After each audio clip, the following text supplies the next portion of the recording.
everyone? Welcome back to another episode of You're Built for This, where I highlight young entrepreneurs, tech professionals, anyone that is just starting out.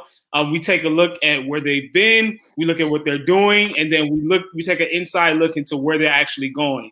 On today's episode, we have coding entrepreneur, tech genius, Kerby Jean, here in the building, who is the founder of Lidora.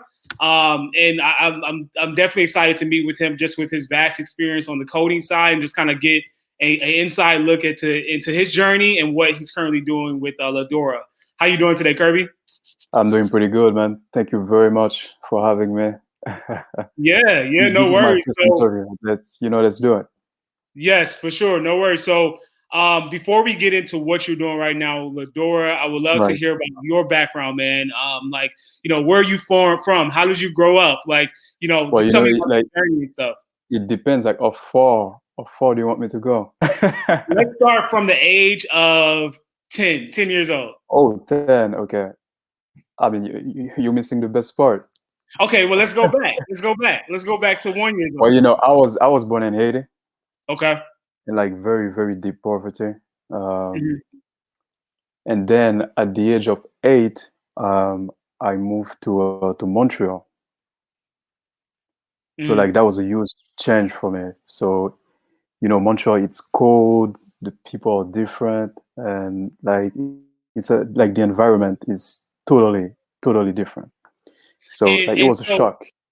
Right, and so not to interrupt you, but I know you mentioned you were born in deep poverty, and sometimes in America we can get I guess jaded with what true poverty is when we look at other countries. Like, what was the level? Man.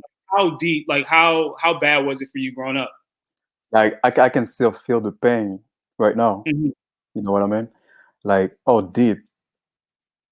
Like, I would wake up in the morning and crying, like as a kid, because I was hungry, like literally hungry. Like, I don't know what I'm gonna like. It was that bad. Yeah. Like, talking about it, it's hard for me because I can feel it. You know what I mean? It's So what? It's not. Go ahead. Sorry. Go ahead. No, you're good. What's your question? I was just going to ask. So what made what was the transition or the reason behind the transition from Haiti to Montreal, Canada, and how was that for you? And did your circumstance change right away when you made that transition? No, it didn't right away, but it was better. Right. I could at least eat 3 times a day. You know what I mean? Yeah. And because my dad is Canadian, and it's because of him that I was able to live in Canada. So like I came to Canada, I didn't speak any French because the area I was living in was French, only French.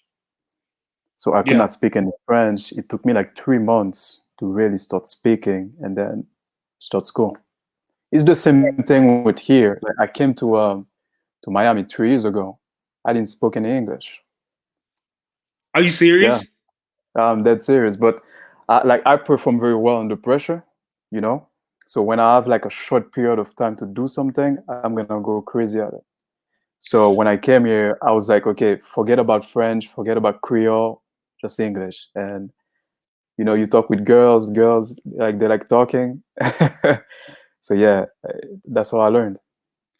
What? Wow! So it took you 3 years to learn English, right? In the States, Actually, it took me 4 months. 4 months. Well, even better. So and that was just from you just talking with people. You didn't have any. But you didn't go to school to train for it or No, anything. Everything I've learned is self-taught. That's like crazy, everything man. from coding to languages. Yeah. Man. Okay, so now you're you're in Miami. So what made you come to Miami? And I guess what was the transition what happened between Montreal and Miami? Like, what happened in between that time? In between, I've lived in Montreal since for more than 8 years, actually. Okay. And then I remember one day in Montreal, and I'll tell you later why I'm telling you that story. Yeah. I was in high school. I didn't do more than high school. So after high school, I was done with school. So I was in high school, and there was a lady that came. You know, this lady, those like that came for the transition to go to college. Like I Uh, don't know the English word for it, but they basically come and talk to you about college, like the about college recruiters, like the recruiters that. something like that, Yeah. Okay. something like that. I don't know, but in French, I know the word in French, but not in English. So she come and she started talking about college, and I was like, I was so confused and so lost, you know, because I was like, this is not me. This is not for me. Yeah. I was maybe 16, 17. This is the turning point in my life where I actually started coding. Wow. Yeah. And so after high school, did you move right to Miami, or did you start coding when you were in Canada? No, I started coding when I was in Canada. Okay. And so, It like was any hard. other, so what made you want to do that? Like, so you said that was a turning point. So what was like, what made you think of like software engineering? Like, what was that transition for you? Well, I started looking around, you know what I mean? Because Yeah. I didn't know what I was going to do. I know that I'm not going to college because my grades were way too low for me to go to college anyway. And when she was talking about what you can do this, there was no interest in me really. Like I could Mhm. not identify something like, oh my God, yeah, I want to do that. So Mhm. it was a very, very hard period where like all the students, they are all excited, like very excited. Oh, I'm going here, I'm going there. Kerby, where you going? I don't know. You know? So it was very hard. And like I thought I like it was something. And then I started searching and looking and searching. And then I don't remember exactly how I found coding, but I just found it. And I was like, this is it. All right. So coding, like what was the first thing you did? Like when you started coding? I know a little bit about coding and you know how that works, but in regards to how did you start? Like did you just start like, okay, I'm going to learn a particular language as far as like Objective C or whatever, because I know you're an app developer primarily, but like what was the first language and coding that you learned? And then what did you do with that? And like what was the first thing that you built? It was not actually a language. It was just like a I think the website was code.org. Okay. Okay. So it's basically building blocks. So you put this together, you put this together, and then that was me learning how to code. And then after that, I went from that to web development. Okay. But like I didn't really like web development because I think the screen is way too big. Um, like there's so many things. Anyway, What were so you I using? went from JavaScript or no, just HTML, CSS, HTML? Okay. Okay. some JavaScript too. It took me a very long time to actually learn how to code because of my situation, right? So I was like, okay, I I'm not interested in web development, so I'm gonna do mobile. But the thing is, I wanted to do iOS, right? But Right. I didn't have a Mac. I didn't have a Mac, so that's another story. I had a window, so I had to install something on my window to run Mac OS. Wow. And it would take like 2 hours because my computer was very slow. Like the program would take 2 hours to load until I can finally code in Swift, right? Right. And then Right. each key you type would take like 10 seconds to appear on the screen because the program was slowing down the computer that big. So for me to like code one page, it would take me like 48 hours easy because I had to wait, I had to type, wait, type. So you can imagine like the level of persistence that was required to do it. Yeah. So what did you end up building from that? Like, you know, as far or was it just more so you just testing out and just figuring out, or was there an end goal to when you started programming in iOS? Did you have a specific app in mind that you were like, I'm trying to build this particular thing? No, not at all. Just for fun. Okay. You know, I'm just crazy like that. Like I would literally wait 2 hours in front of a computer for it to load and then start coding. It would take me just to do a little thing. It would take a long time. Finally, I had my first job that was in a grocery store. Okay. So I was able to save 2K to buy my first Mac OS. Wow. Yeah, I was bankrupt the next day, but it was worth it. For sure. It was definitely worth it. And so you got your first Mac OS. Now you're able to code a little faster now. So now Exactly. what are you doing now at this point? Are you still in Canada, or did you buy the Mac and then you move to Miami? Or are you still No, I didn't move to yeah. Miami. Like the Canada period is a long period of time. Okay. You know what I mean? It's Yeah. years after years, but um, I was just taking online courses. Mhm. So I would receive my check from my job and blow it on online courses. Like no clothing, no nothing. I would blow the whole check online courses. Like Hey. iOS, marketing, design, everything I wanted to learn basically. Yeah. Guitar. And so now you learned everything, right? Now you have everything in your head. You know how to market, you know how to create. And so now what are you doing in Canada? Now do you finally say I have an idea, or is it still like I'm going to continue to just practice and like build things and break things and see what I can do?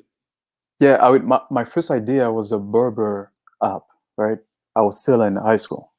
So A bird basically, rap. What is that? so you can find barbers around. Barbers. Okay. Yeah, Yeah, exactly. I didn't do it though. I didn't do it. I didn't have the knowledge yeah, um, necessary on a technical level, and also I don't think I was the right person too. You know, right. you can have the technique, but you don't have the persistence. You don't have the work ethic. You know what I mean? You have to I be was just passionate not that about what person. you're doing. Exactly. Hmm. So I had the idea, but it never came to me. It's very hard. I mean, now it's easy, but it's very hard to take an idea and make it real. You Mm. know, it Mm. seems easy when you've done it multiple times, but a lot of people struggle with that. You'll be Mm. very surprised. A lot of people, they've never took an idea, like a big idea, and at least make it real. But They how were they, you they able get to? stuck, like they get Yeah. stuck right from the front. How were you able to overcome that though? Like, because obviously you overcame that and was able to finally Yeah. take an idea to like actual conception. So what happened in your mind mentally? Like, what was the thought process for you to be like, all right, I'm tired of just thinking about things. Now I want to actually do it. And then what was that thing that you did? Because I've had many ideas that I've never finished. Hmm. I've never complete. It's very hard, very very hard. And the turning point, huh? That's a good question.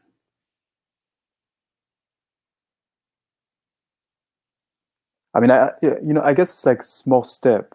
Like once you get comfortable, getting a little bit, like a little thing done, then you can build up on that, right? Yep. Um, so just doing small projects. For example, when Instagram came out, I used to like grow Instagram pages and sell them. Oh, You dope. know, yeah. Like I used to like grow them, and back in the day, people were buying it like crazy. So Hmm. you grow like 10K or 20K, then you sell it for like 1K. Yeah. So I used to make money out of that. So Yeah. you build up on your success, then you gain more confidence. You're like, okay, if I can do that, then I can do that too. You Yeah. know. And you see, I love Miami so much, so I keep trying to get to the point of where you decided to move from Montreal to Miami. So, at what point did you decide to move to Miami? And then, like, why? What was the reason for that? And then, just kind of tell me about that thought process from going from Canada to somewhere in the States. I mean, I could have moved anywhere in Hmm. the US. Like Hmm. I've moved to Miami just because my sister lives here and also my mom lives here. Okay, perfect. So I was in Canada with my auntie, actually. It could have been New York, it could have been LA. I was actually thinking about California because of, it's very tech. Hmm. And Miami is not very tech. But so yeah, it's Miami. I like it. But um, because the thing with Canada is that it's a very social country. Mm. So it's not the perfect environment to start a business, Mm. even more startup. You know Mm. what I mean? And like Yeah. once I was mentally ready, I was like, I need to move to the US. Like this is it. Did you have an idea at this point? Another idea that you were building, when you moved to Miami, or was it just? I was working on Flint. Okay, I was tell us working about Flame. Now, I saw Flame was a pretty cool idea, and that's why I initially reached out to you because I saw that on your LinkedIn profile, and it being an app to highlight artists and showcase artists' photos within this particular app. So, tell me a little bit more about why you decided to create that, and like what was that process on building it. building. I can actually send it to you after this, so you Okay. can maybe play with it.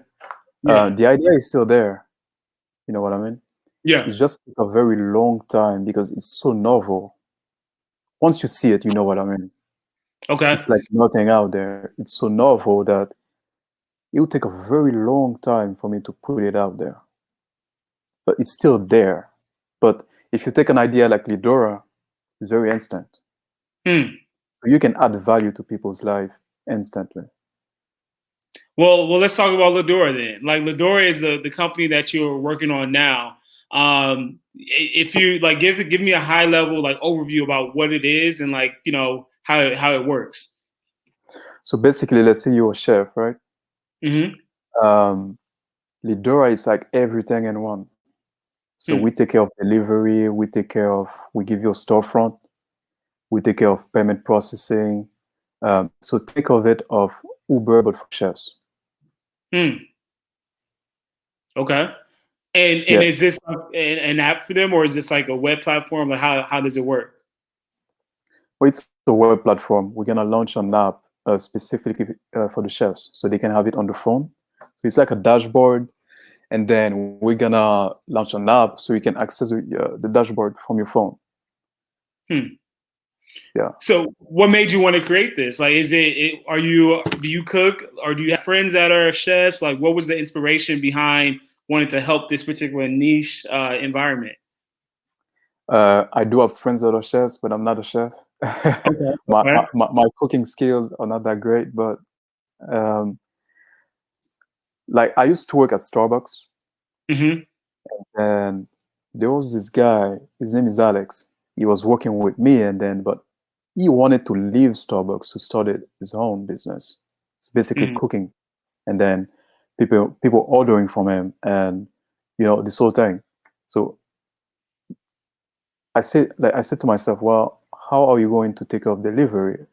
How are you going to take care of payment processing? And then he was like, well, I'm going to do the delivery myself, and then people can just cash at me. I thought that was a very low level way to do things. Right? And then I rapidly figured out that all of them are doing it exactly the same way.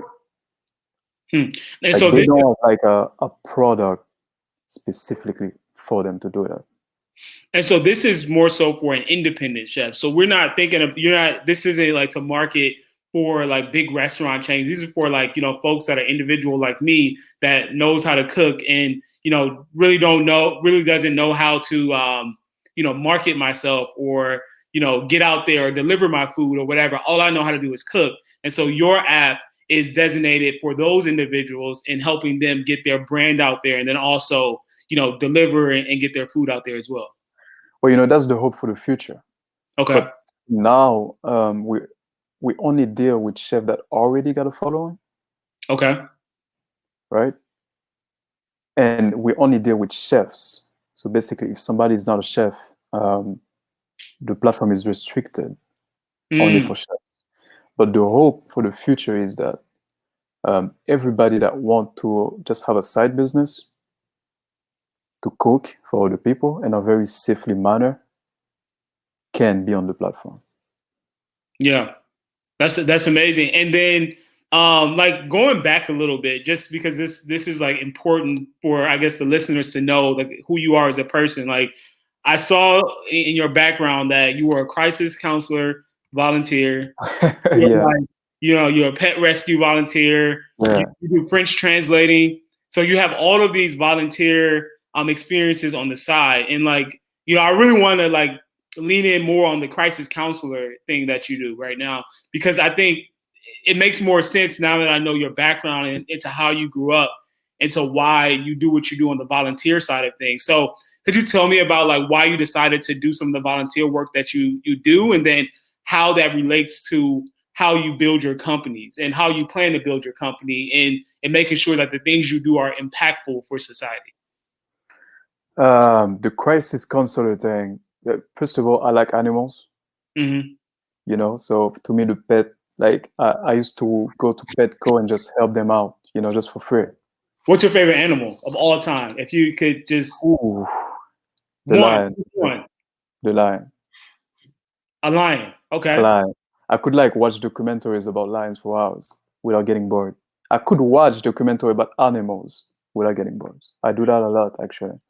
Do And you then know this guy on Instagram, the real Tarzan?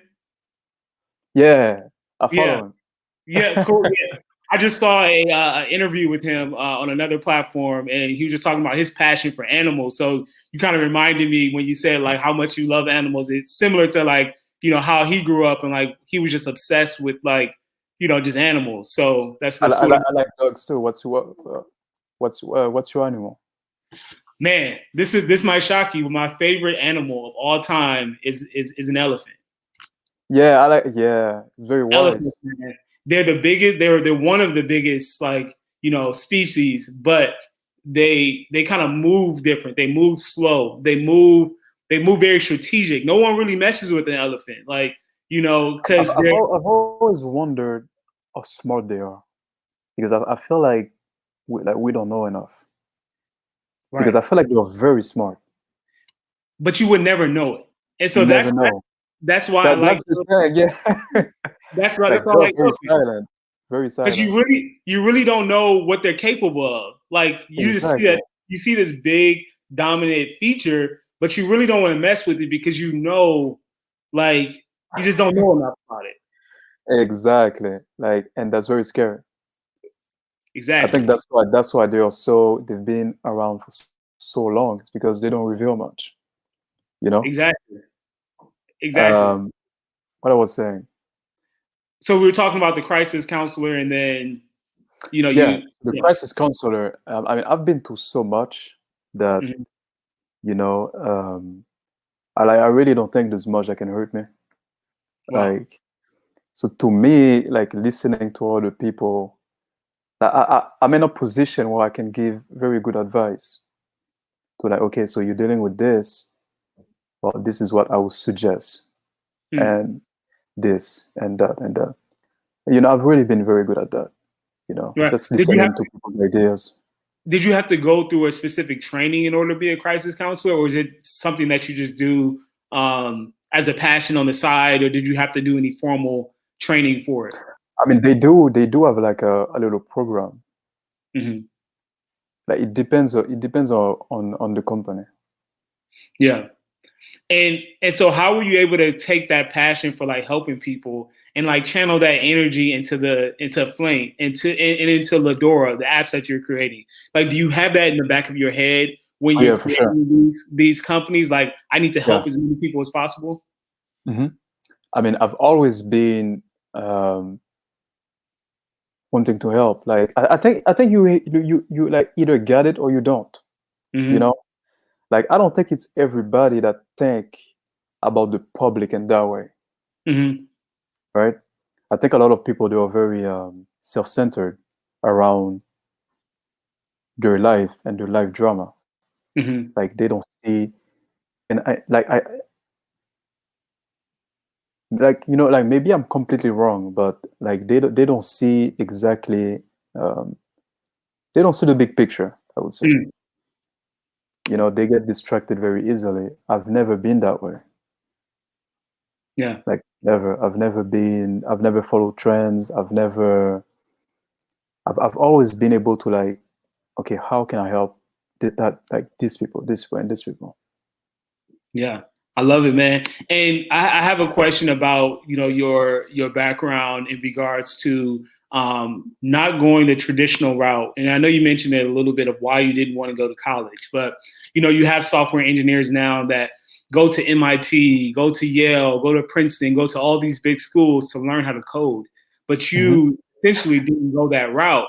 Like, so my question for you is, do you think that you're at an advantage or do you think that you're at a disadvantage because you didn't go the traditional route in learning how to code in regards to opportunity? Well, first, like I don't think they go to MIT to learn how to code. Yeah. I think they go for just for the credential. That it's MIT. You know what I mean? It doesn't do nothing to me because, like I said, I don't follow trends. I don't care if it's MIT, right?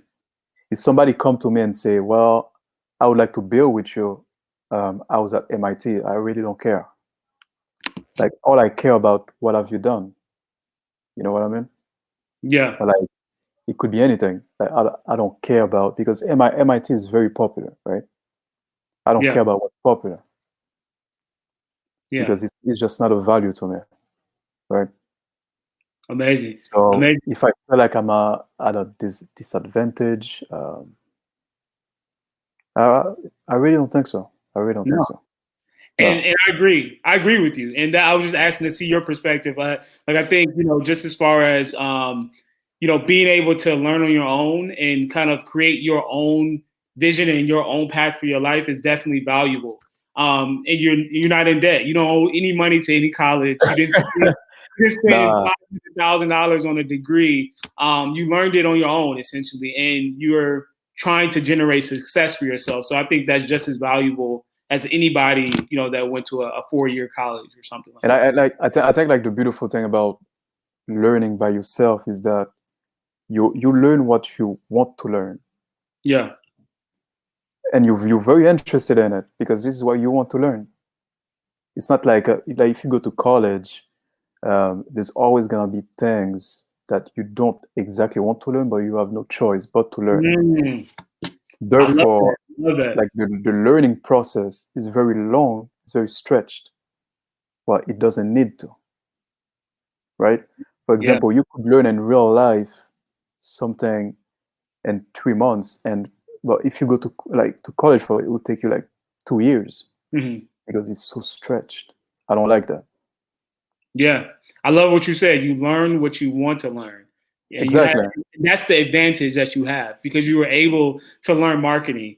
If you went to school to, a major in, computer science, you probably wouldn't have had the chance to take as many marketing courses as you wanted. No. But the fact that you're free to do whatever you want, essentially, and you alluded to it, you learn what you want to learn. So I love that. And not just that, but the passion and the interest is very high because this is what you want to learn, right? Yeah. It's not something you're forced to learn. You just, okay, this is it. I want to learn it. And so you learn it pretty fast, actually. Once you get the right tools. So once I got my Mac, I was able to learn how to code very fast. But even if you don't have a Mac, you can download the Mac program on your computer.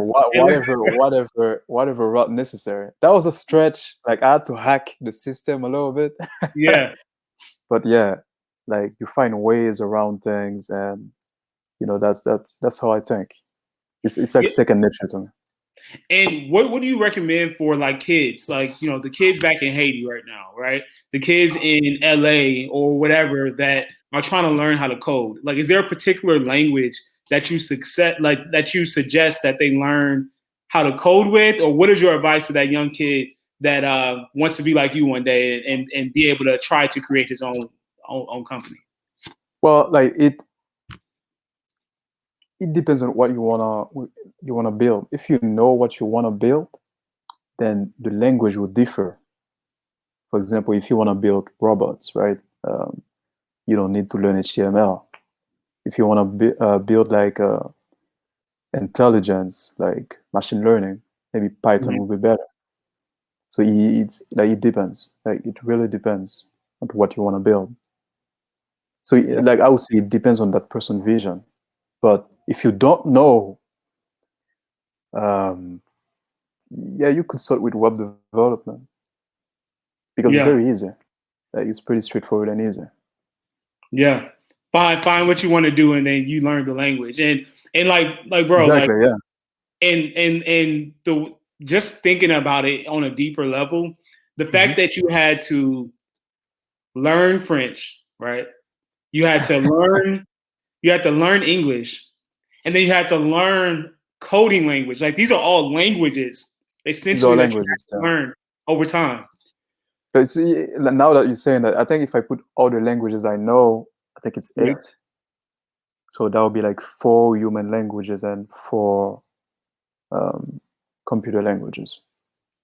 And so, how big do you want to grow Lidora, man? Like, I know you're just on the early stages, but like, what's your vision? What's your long-term vision for the company? And like, where do you see this, stacking up against the Amazons of the world, the Ubers, like you mentioned, of the world? Like, where do you see Lidora getting to? I mean, right now I'm just focusing on Miami, and Miami is a very good market for that because there's a lot of chefs. My vision for the future is, let's say you, for example, right? You say, okay, I know how to cook. We give you the proper way to cook in a very safely manner. Yeah. You can just start a side business just like that, and people will order from you, right? That will be the long-term vision of it. Amazing. Like it's pretty straightforward. It's nothing like, it's no rocket science, like it's pretty straightforward. Just like Uber drivers, you want to make money on the side, you can just start driving. Right. Amazing. And so are you taking new clients right now, like for the app, like as it's been in its prototype phase? Like, so if anybody's watching this in Miami, that's a chef or, looking to, get onto your platform, can they reach out? Are you looking for, people to add on at this point? Yeah, definitely. I mean, the platform is already working. Right. It's already generating income. Okay. That's good. It's been pretty fast. It takes a lot of work, and we're putting a lot of work. I started by myself, but now we are 2 working on it, which remove a lot of weight on my back. You know what I mean? Because you really need to think about everything. It's crazy. Yeah. But it's good because my training in life has been exactly that, just touching this, touching that. So I know a little bit about marketing, design. I'm the designer. I know about programming.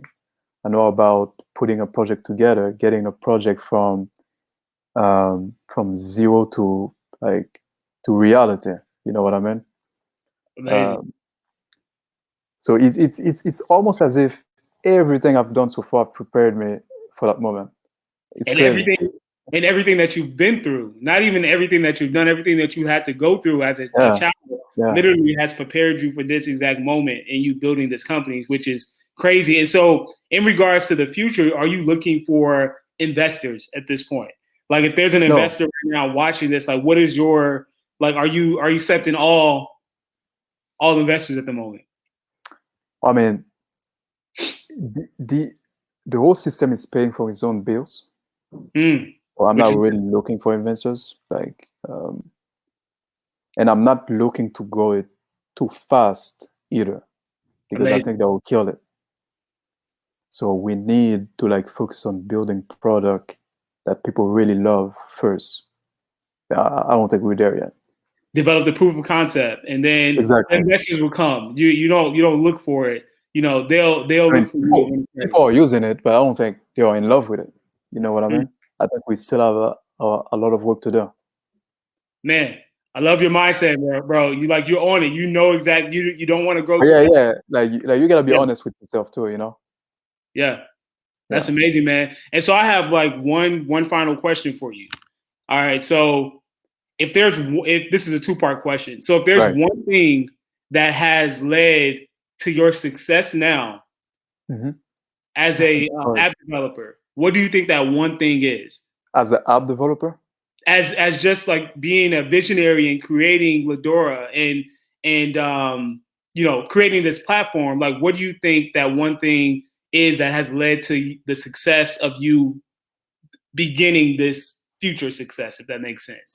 What do you think that is? Crazy. That's that's why we kept it for the last question. Right? That's very hard. Well, I don't think it's one thing because it's many things. But I have no choice but to choose one thing. I would say it's that you can't give up, Mm. like never give up. Um, you could Perseverance. move on, but you just can't give up. And I think like just me waiting 2 hours for that program to load the Mac OS, I built a lot of inside of me. Like I can delay gratification for a very long time. Wow. Wow. Right. So 2 hours build up to 6 months, build up to a year, build up to 2 years, 5 years. And like, like it's almost as if it's destiny. It's very hard to explain.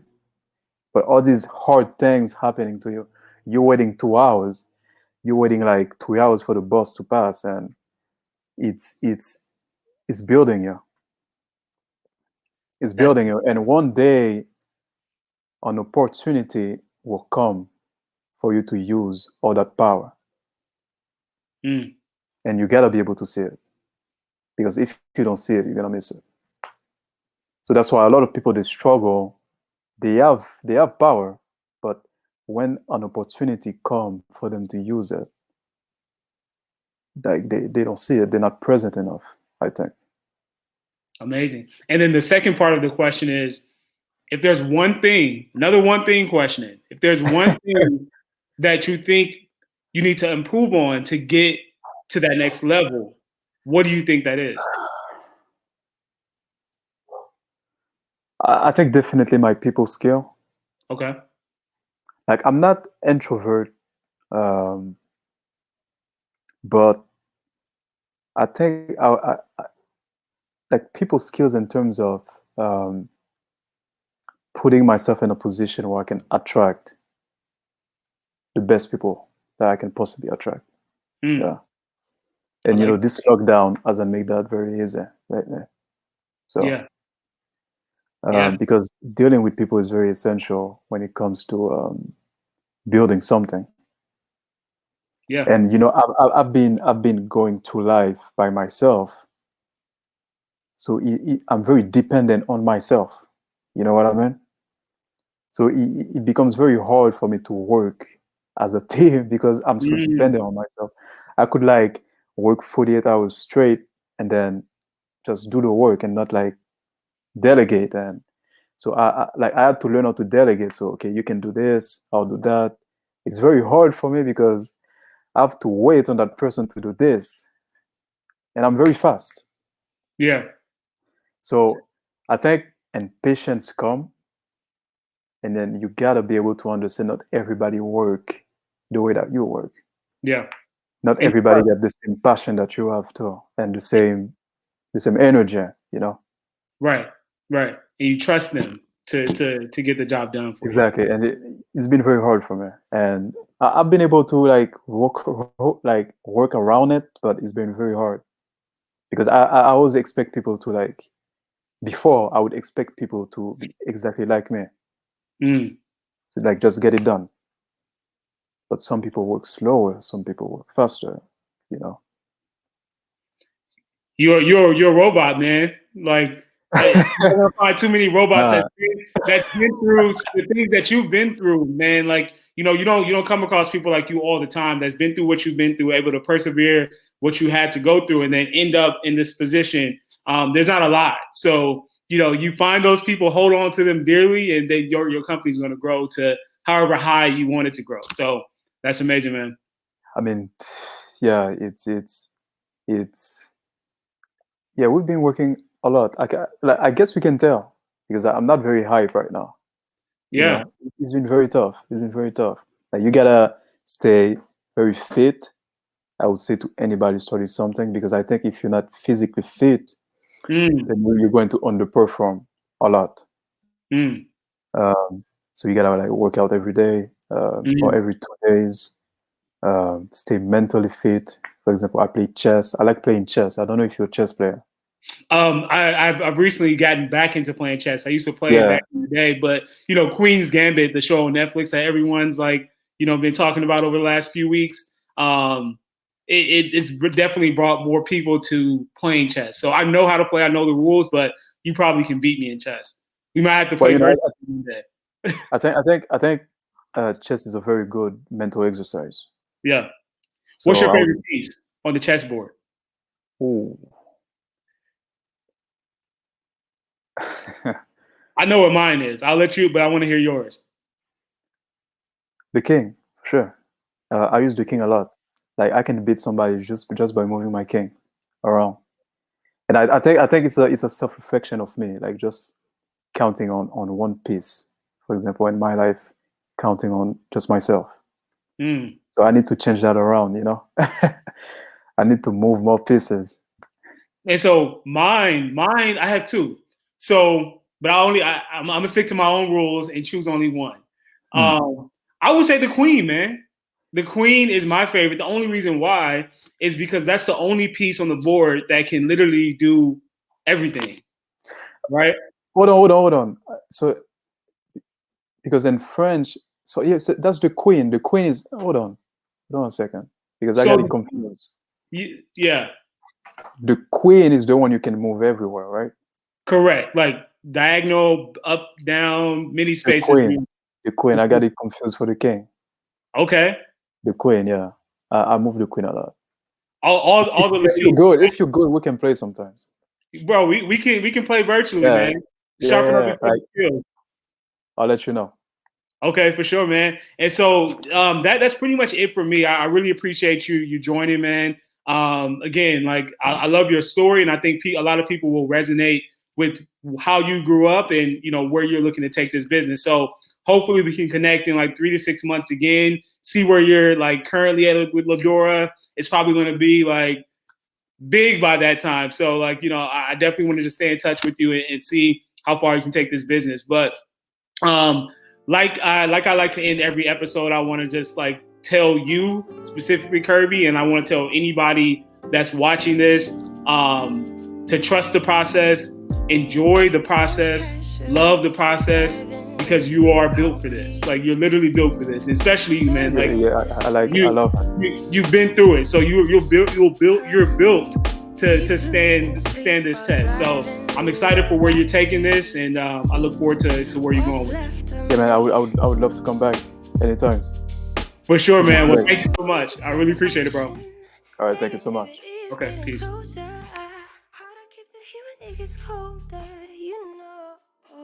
Sometimes everything just gets hard. Sometimes everything just gets harder. Feeling like I'm missing some part. Days just keep on getting much darker. Even when I'm down in the lower, I remember what you were saying. Sometimes all you need is a spark. Maybe just a better kind of bitter. Lose gravity, I'm swimming in the quicksand. Up to my knees. Keep losing sleep, I'm manic dream at midnight. So hard to please.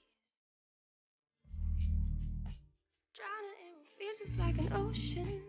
Negativity is getting closer. Hard to keep the heat when it gets colder,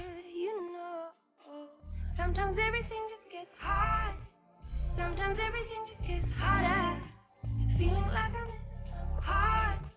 Days just keep on getting much darker. Even when I'm down in the lower, I remember what you were saying. Sometimes all you need is a spark. And maybe just a better kind of bitter.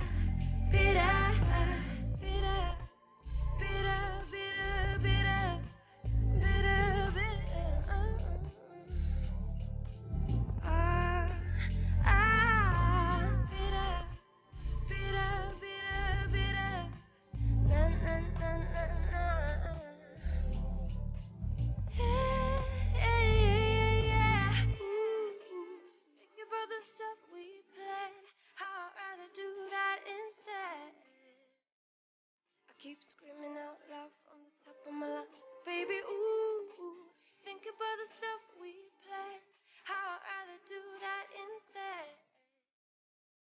I keep screaming out loud.